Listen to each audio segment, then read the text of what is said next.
કેમ છો છોકરાઓ? મજામાં? ધોરણ 10 ચેપ્ટર નંબર 12 વિદ્યુતની વાત ચાલુ હતી. રેડી? છેલ્લે કંઈક લેક્ચર હતો એ 10માં આપણે કીધું તો આને લેક્ચર કહેશું 11. ઓકે. છેલ્લે દાખલા ગણ્યા હતા, બરાબર? કોને આધારે? તો કે શ્રેણી જોડાણને આધારે. શ્રેણી જોડાણ ભણીએ છીએ તો એના આધારે જ તો કે સમતુલ્ય અવરોધ, વિદ્યુત પ્રવાહ અને વિદ્યુત સ્થિતિમાનનો તફાવત શોધવાનો આપણે દાખલા ગણ્યા હતા. પરિપથ દોર્યો તો પહેલા દાખલા માટે, તો કે પહેલા દાખલા માટે ખાલી સર્કિટ ડાયાગ્રામ દોરવાની હતી. એનો જ ઉપયોગ કરી અને બીજા દાખલામાં તો કે વિદ્યુત પ્રવાહ અને વિદ્યુત સ્થિતિમાનનો તફાવત શોધવાનો હતો. એ તો કે કમ્પ્લીટલી ગણ્યા આપણે. હવે એના પછીનો જ દાખલો જોઈએ, એને જ અનુરૂપ રકમ પહેલાં લખવું વધારે સમજાય. 20 ઓહમ અવરોધ ધરાવતો એક વિદ્યુત બલ્બ. રેડી? શું વસ્તુ આપેલી છે જોતા જજો. 20 ઓહમ અવરોધ ધરાવતો એક વિદ્યુત બલ્બ, 4 ઓહમ અવરોધ ધરાવતો વાહક, 4 ઓહમ અવરોધ ધરાવતો વાહક 6 વોલ્ટની બેટરી સાથે જોડાયેલા છે. 6 વોલ્ટની બેટરી સાથે જોડેલા છે. તો ગોતવાની કઈ વસ્તુ છે? પરિપથનો કુલ અવરોધ, પરિપથનો કુલ અવરોધ ગોતવાનો છે. બીજી વસ્તુ ગોતવાની છે પરિપથમાંથી વહેતો વિદ્યુત પ્રવાહ,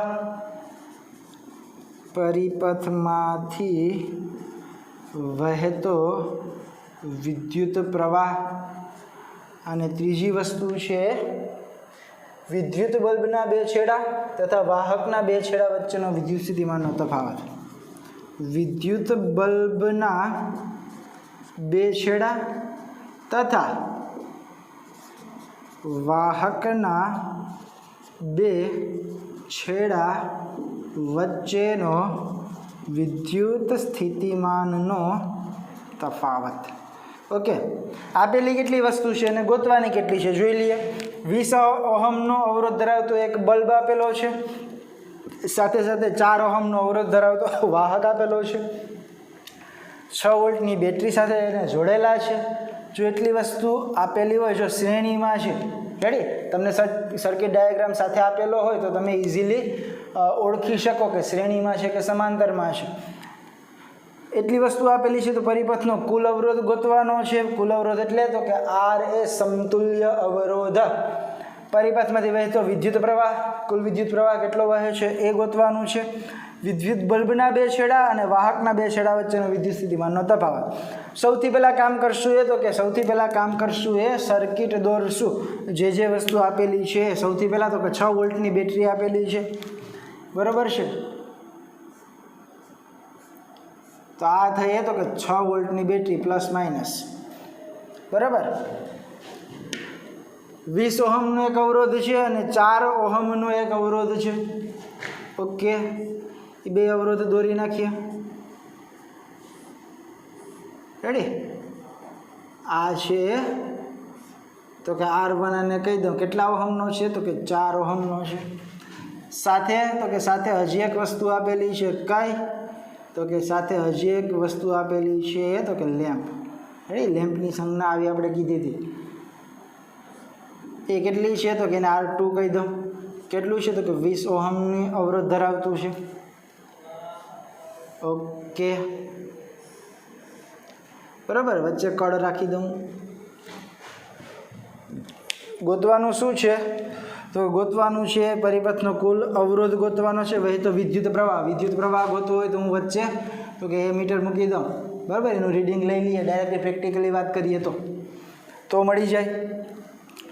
વિદ્યુત બલ્બના 2 છેડા તથા વાહકના 2 છેડા વચ્ચેનો વિદ્યુત સ્થિતિમાનનો તફાવત. વિદ્યુતના બલ્બના બે છેડા એટલે એક છેડો આ અને એક છેડો આ, આની વચ્ચેનો વિદ્યુત સ્થિતિમાનનો તફાવત, અને વાહક તારના બે છેડા વચ્ચેનો એટલે એક છેડો આ અને એક છેડો આ, બેનો અલગ અલગ વિદ્યુત પ્રવાહનો તફાવત પ્રેક્ટિકલી ફાઇન્ડ કરવો હોય ને તો કે અહીંયા શું મૂકી દેવાનું, વોલ્ટમીટર મૂકી દેવાનું. સેમ તો કે અહીંયા પણ શું મૂકી દેશું, વોલ્ટમીટર મૂકી દેશું. બરાબર. પછી તો કે પછી વિદ્યુત પ્રવાહ પસાર કરીએ એટલે મળી છે, પણ આપણે તો કે થિયરિકલ સાબિત કરવાનું છે. રેડી. તો આ તમારી થઈ ગઈ તો કે સર્કિટ ડાયાગ્રામ થઈ ગઈ. વસ્તુ આપેલી છે એ. હવે જે ફાઇન્ડ કરવાની છે, ગોતવાની છે એની વાત કરીએ. સૌથી પહેલી વસ્તુ ગોતવાની છે એ તો કે પરિપથનો કુલ અવરોધ. પરિપથનો કુલ અવરોધ. પરિપથનો કુલ અવરોધ એટલે તો કે વાત આપણે કરીએ કે શ્રેણી જોડાણમાં છે. બે કેમાં છે તો કે શ્રેણી જોડાણમાં. શ્રેણી જોડાણમાં હોવાથી સમતુલ્ય અવરોધ RS બરાબર R12 plus R1 plus R2. Okay. R1 કેટલો આપ્યો 4 ઓહમ વત્તા R2 કેટલો આપ્યો 20 ઓહમ. 20 ને 4 24 ઓહમ. રેડી. પહેલી વસ્તુ મળી ગઈ. પરિપથનો કુલ અવરોધ કેટલો થયો તો કે 24 ઓહમ થયો. બીજી વસ્તુની વાત કરીએ. પરિપથમાંથી વહેતો વિદ્યુત પ્રવાહ.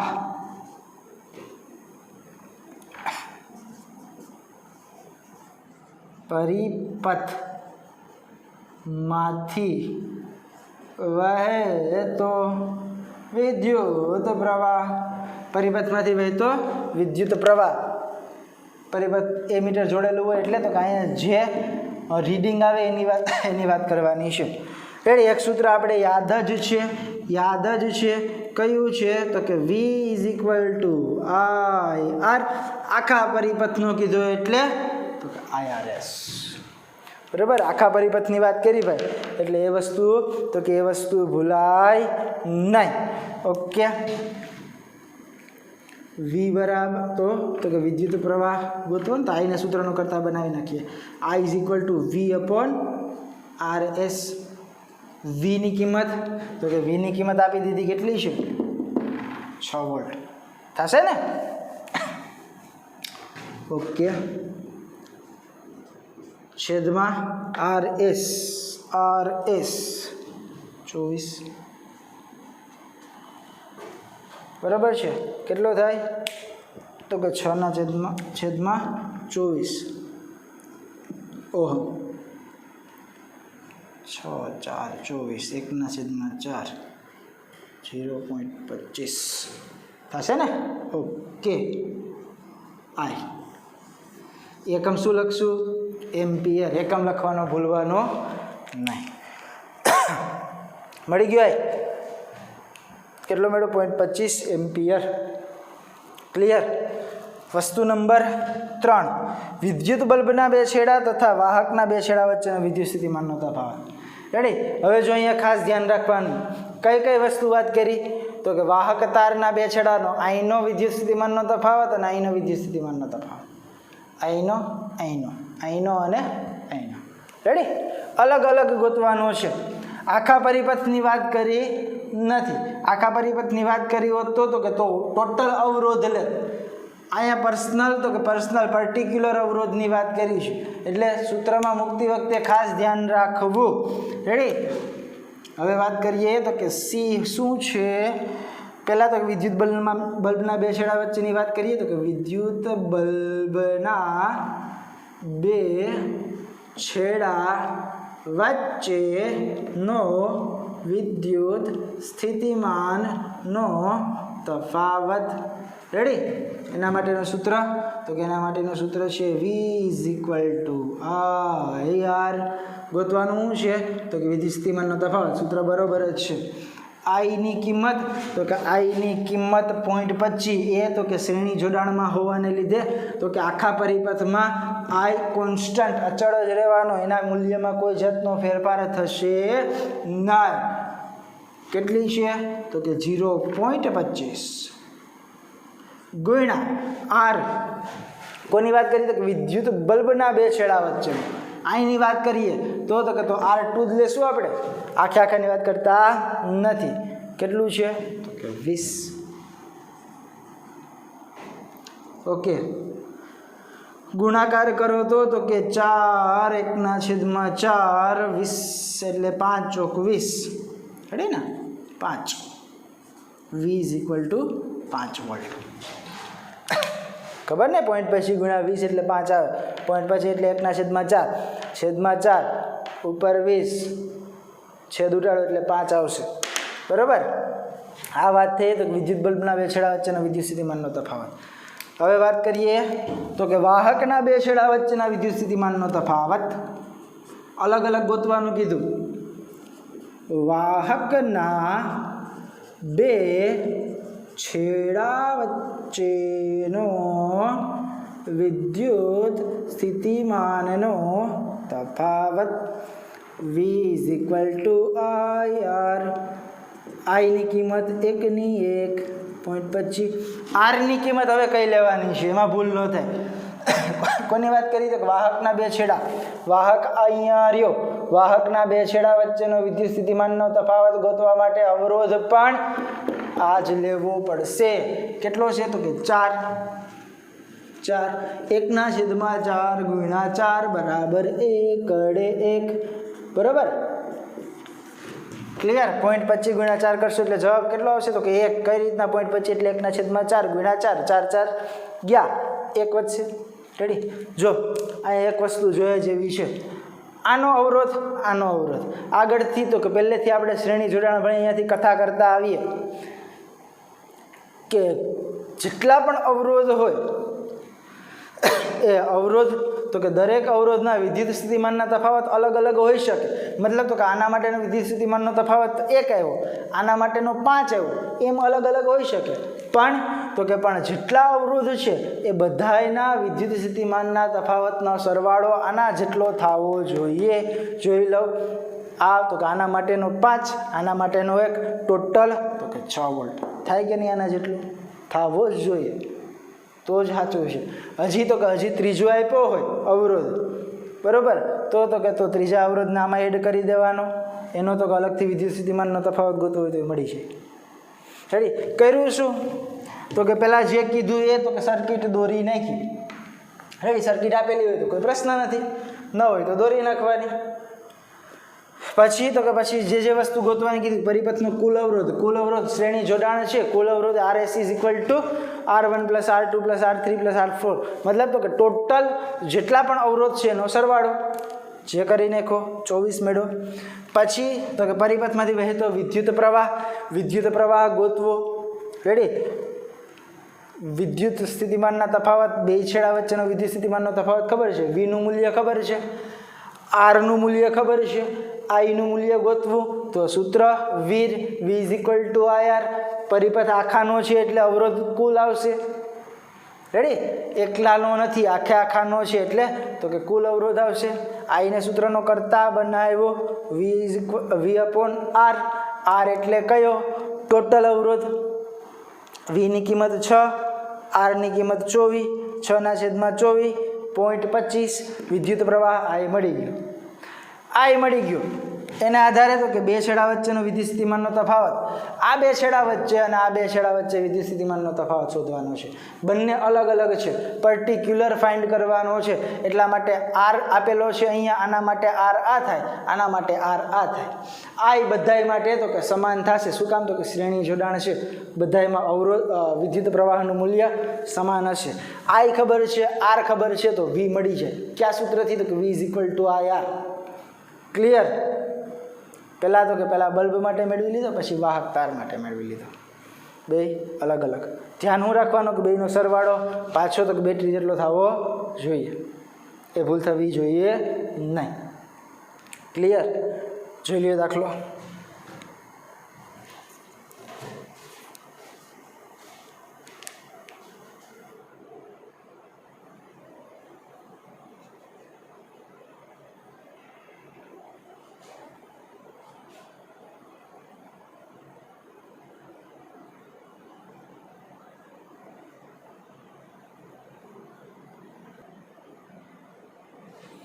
રેડી? ઓકે, તો એના પછીનો હજી એક દાખલો આને અનુરૂપ છે, સિમ્પલ સાદો એવો આવડી જાય એવો દાખલો છે.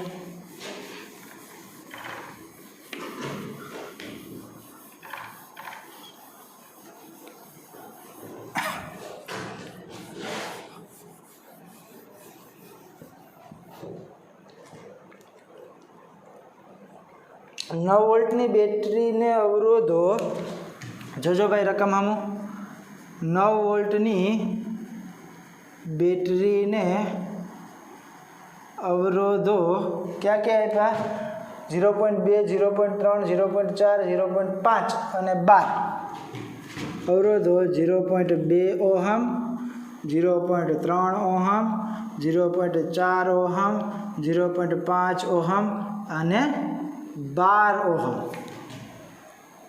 સાથે શ્રેણીમાં જોડવામાં આવે, સાથે શ્રેણીમાં જોડવામાં આવે. તો 12 ઓહમમાંથી વહેતો વિદ્યુત પ્રવાહ કેટલો હશે? તો 12 ઓહમમાંથી વહેતો વિદ્યુત પ્રવાહ કેટલો હશે? રેડી? આ તો કે આ ઉટપટાંગ વાત એવી કંઈક થઈ. રેડી? વ્યવસ્થિત સમજશો ને તો કે તો ઇઝીલી સમજાઈ જાય. સૌથી પહેલાં શું કામ કરવાનું? રકમને સમજવાની ટ્રાય કરવાની. શું કીધું કે 9 વોલ્ટની બેટરી આપેલી છે. કેટલા વોલ્ટની બેટરી છે? તો કે અહીંયા દેખાશે, હા 9 વોલ્ટની બેટરી છે. અહીંયા ઉપર જ દોરો એટલે વ્યવસ્થિત દેખાય. 9 વોલ્ટની બેટરી આપેલી છે. એની સાથે તો કે શ્રેણીમાં જોડાયેલા છે. કેટલા અવરોધો ટોટલ છે? તો કે 1, 2, 3, 4 અને 5 અવરોધ આપેલા છે, જોડવાના છે. બધાય છે તો કે શ્રેણીમાં છે. ઓકે, આ તો કે આ પહેલો અવરોધ, આ બીજો, આ ત્રીજો, આ ચોથો, આ પાંચમો. બરાબર?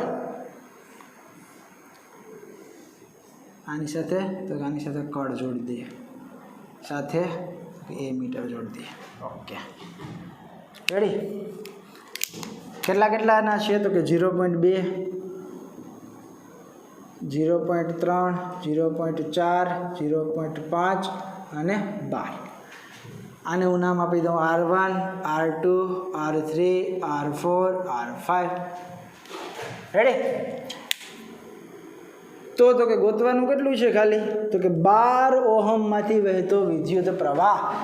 અહીંથી કેટલો વિદ્યુત પ્રવાહ વહે છે એ ગોતવાનું છે. થોડી લાઈટ થાય છે. અહીંથી જેટલો વિદ્યુત પ્રવાહ વહેતો હોય એટલો જ અહીંથી વહેતો હશે, અહીંથી એટલો જ હશે, એટલો જ અહીંથી હશે, એટલો જ અહીંથી હશે અને એટલો જ અહીંથી હશે. એવું શું કામ? તો કે શ્રેણી જોડાણ છે. આખા પરિપથનો અવરોધ, તો કે આખા પરિપથનો વિદ્યુત પ્રવાહ સમાન જ હશે. જેટલો અહીંથી વહેતો હશે બધા અવરોધમાંથી એટલો જ વહેતો હશે. ખાલી તો કે ખાલી પરિપથનો કુલ વિદ્યુત પ્રવાહ કેટલો વહે છે એ ફાઇન્ડ કરી લઈએ. તો કે તો 0.2 માંથી પણ એટલો જ વહેતો હશે, 0.3 ઓહમમાંથી પણ, આમાંથી અને 12 ઓહમમાંથી પણ એટલો જ વિદ્યુત પ્રવાહ વહેતો હશે. રેડી? બીજું કંઈ છે નહીં. એક ખાલી આપો એટલે તો કે એક ખાલી આપો એટલે તમને વિદ્યુત સ્થિતિમાન યાદ ન આવી જાય, ખાસ ધ્યાન રાખજો. બાકી તમે સૂત્ર મૂકશો કે V = IR. બરાબર છે? આરની જગ્યાએ તો કે 12નું કીધું ને, આ અવરોધનું કીધું એટલે આરની જગ્યાએ 12 મૂકીએ. એવું કરવાનું નહીં. શું ગોતવાનું કીધું એ ખાસ સમજવાનું. વિદ્યુત પ્રવાહ ફાઇન્ડ કરવાનું કીધો એ એટલાનો અહીંથી પ્રવાહ પસાર થાય એ ફાઇન્ડ કરવાનું છે. પણ શ્રેણી જોડાણ હોવાને લીધે આખા પરિપથમાંથી તો કે સમાન પ્રકારે જ વિદ્યુત પ્રવાહ પસાર થાય. તો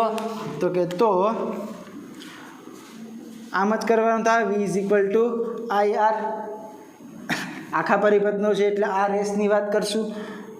I ગોતવાનો છે. I = V/RS. આ સૂત્રનો ઉપયોગ કરશું.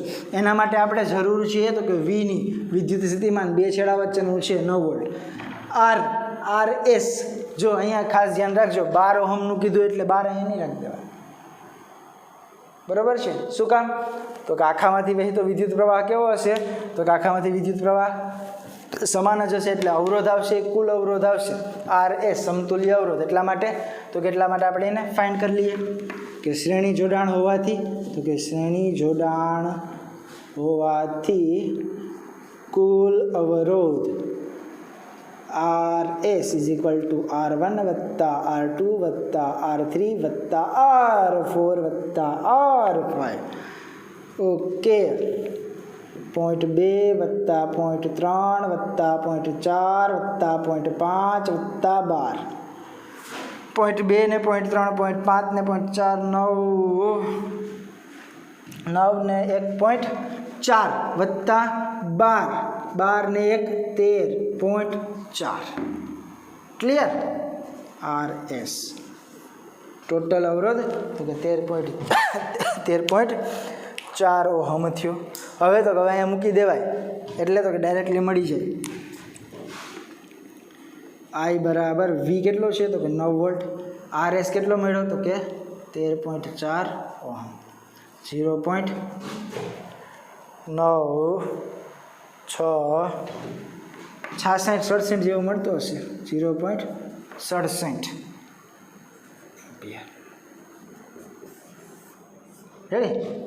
જરાક એવી નોંધ એવી લખી નાખવાની માટે કે શ્રેણી જોડાણ હોવાથી વિદ્યુત પરિપથમાં દરેક અવરોધ પાસેથી સમાન વિદ્યુત પ્રવાહ પસાર થાય છે. માટે 12 ઓહમ અવરોધમાંથી પણ કેટલો વિદ્યુત પ્રવાહ પસાર થતો હશે? 0.67 એમ્પિયર વિદ્યુત પ્રવાહ પસાર થતો હશે. રેડી? આ તો કે આ ગોટે ચડાવવાની વાત હતી, ખાલી એકનું પૂછ્યું એટલે તમે તો કે તમે ભૂલ અહીંયા કરી જાઓ. આરની જગ્યાએ તો કે ટોટલ અવરોધની જગ્યાએ 12 મૂકી દો તો ભેગું થશે નહીં. બરાબર? કારણ કે વિદ્યુત પ્રવાહ છે એ બધામાંથી તો કે એક સમાન જ વહે, એ ભૂલ કરવાની નહીં. થાય છે ક્લિયર? કર્યું? બીજું કાંઈ નથી. રકમમાં આપ્યું એ પહેલાં તો કે સર્કિટ દોરી નાખી, પછી ટોટલ અવરોધ મેળવી લીધો. V = IR. R કયો છે તો કે ટોટલ અવરોધ લખવાનો છે. આઈને સૂત્રનો કરતા V/RS. V આપી દીધો, V મૂકી દીધો, ટોટલ અવરોધ મેળવી લીધો, એ મૂકી દીધો, જવાબ આપ્યો 0.67. બધાયમાંથી તો કે શ્રેણી જોડાણ હોવાને લીધે બધાયમાંથી સમાન પ્રકારે વિદ્યુત પ્રવાહ પસાર થાય છે. એટલા માટે જેટલો વિદ્યુત પ્રવાહ પહેલા અવરોધ પાસેથી થતો હશે ને એટલો જ છેલ્લામાંથી થતો હશે. એટલે આનો પૂછે કે આનો પૂછે, બધાયમાંથી વિદ્યુત પ્રવાહ તો કે 0.67 એમ્પિયર જેટલો જ પસાર થતો હશે. Okay, clear? તો કે તો આ 2 દાખલા છે એ કમ્પ્લીટલી કરવાના છે. આવતે વખતે જો આને આધારે દાખલા હશે હજી તો કે તો હું જોઈ લઈશ, હશે તો હજી કરાવી દઈશું. બાકી જેમ શ્રેણી જોડાણ ભણ્યા એ જ રીતના વાત કરશું. હવે સમાંતર જોડાણની વાત કરશું. પછી તો કે એના અનુરૂપ દાખલા હશે એ તો કે જોશું. ક્લિયર? તો આજ માટે આ 2 દાખલા કમ્પ્લીટલી રિવિઝન કરી લેજો. બરાબર? એ તો કે એ ભૂલાય નહીં. પાકા ચોપડામાં પણ લખવાનો છે. હોમવર્કમાં પણ એક વખત લખવાનો છે.